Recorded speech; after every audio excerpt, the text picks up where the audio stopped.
Good afternoon, YouTube. How about Crazy come back with a video? Today I got a special mail day in mail yesterday. So today I'm going to do a video and card I've been looking for a while, card of a player I've been looking for a while, but the player is very obscure. Uh, very much I had a cup of coffee in the Major Leagues, but his impact to the game goes well beyond that. So the player is John Young. This is an Arkansas Travelers minor league card from 1976, I believe. Yes, 1976. McDonald's sponsored, as you see. Um, he only has a couple cards, 75 and 76 and 77 with the Arkansas Travelers, which is the Cardinals, I believe, AAA team at the time. Why did I buy a minor league card of John Young? Let me tell you the life of John Young, the story of John Young. He was born in L.A. Around 1949 in the Compton, L.A. area. The youth of that area, he said he was a little bit of a hothead, so he needed a mentor to guide him straight, and he found one. And he played baseball and some basketball growing up in the baseball fields in that area in L.A. He played with or against future major leaguers like Enos Cabell, George Hendrick, Lenny Randle, Bobby Tolan, uh, Eddie Murray, and Bob Watson, among others. He went on to play a little bit of college basketball and baseball at Chapman College in the California there. Um, Ended up playing for. He had pretty good, pretty good speed and power combination. Good talent. So the Tigers drafted him in 1969, and he was assigned to the Lakeland in the Florida State League. And this is 69, so this Lakeland is 69 down deep south. He tried to get an apartment to live in, but he couldn't because of the segregation and the racism that was privy in all the um, down south. There was the Lakeland manager at the time, the one and only Jim Leyland, had him stay with him. That Jim Leyland's generosity, influence, impacted John Young for the rest of his life. He's thankful for Jim Leyland for being such a good man. By the time he worked his way up the Tigers farm system, and by the time of 71, he was a September call-up in 1971.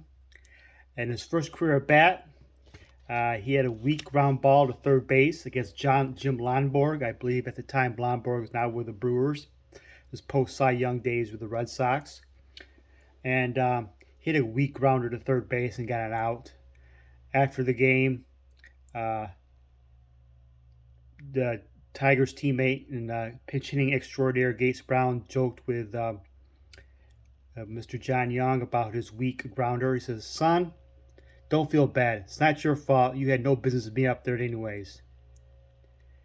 So later that September, after the Tigers got eliminated in the playoffs, he got a second chance to in a game. It was a defensive replacement for Al Kaline, who got 2 hits and 3 at bats. And that was it for the 1971 season. Finished the season 2 for 4.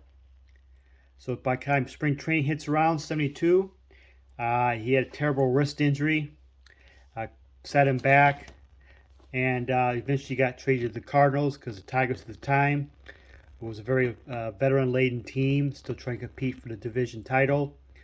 So they didn't have much room for a youngster trying to compete for the big league job, so they traded him to the Cardinals. And the Cardinals, by the time he got to the Cardinals organization, he was a veteran amongst minor leaguers. So he took the influence of Jim Leyland and became a mentor among the younger minor leaguers. But by the time 76, 77 came around, the Cardinals already had a first baseman emerging into a star, Mr. Keith Hernandez. And So at the end of the 77th season, John Young called it quits for his Major League Baseball career. So his whole career, he went 2 for 4 with the Detroit Tigers in 1971. But why did I buy a card of him? Well, after his playing days, he decided to get into scouting. He started out with the Cubs organization as a young scout, and he was under the tutelage of veteran scout, the one and only Buck O'Neil. Eventually, the Tigers hired him back as a part of the scout, as a scout. In 1981, he became the Tigers scouting director of the organization, becoming the first black person, ever become a scouting director of a Major League ballpark team. From 84 to 94, he did more scouting, jumped from team to team. But during the time he was scouting, he realized something. He noticed that the much diminishing number of black players playing baseball. So he thought he'd do something about it.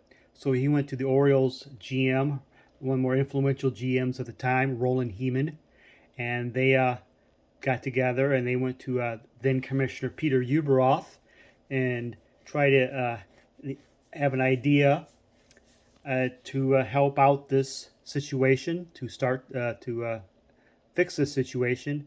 And he, John Young, founded the RBI program, reviving baseball in the inner cities, with help of current major leaguers Eric Davis, Hubie Brooks, Darryl Strawberry, Tony Gwynn. They got the RBI program rolling, and to this day, the RBI program is still in existence. And some of the alumni of the RBI program include CC Sabathia, Manny Machado, Jimmy Rollins, Carl Crawford, Cocos Crisp, James Loney, among many others. And even to the most recent MLB draft, the 4th overall pick, Tamar Johnson from Georgia. He said he would not be where he's at today if it wasn't for the RBI program and other such programs. And even Carl Crawford's son, who was a product of the RBI program, son was a first-round pick in that draft too, this past year's draft.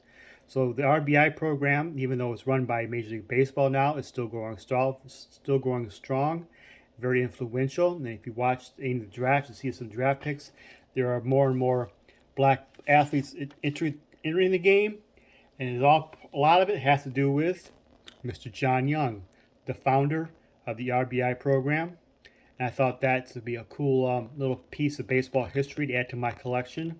He only has 2 minor league cards, really, and he only had a very brief career. I thought I'd add a piece of baseball history in my PC.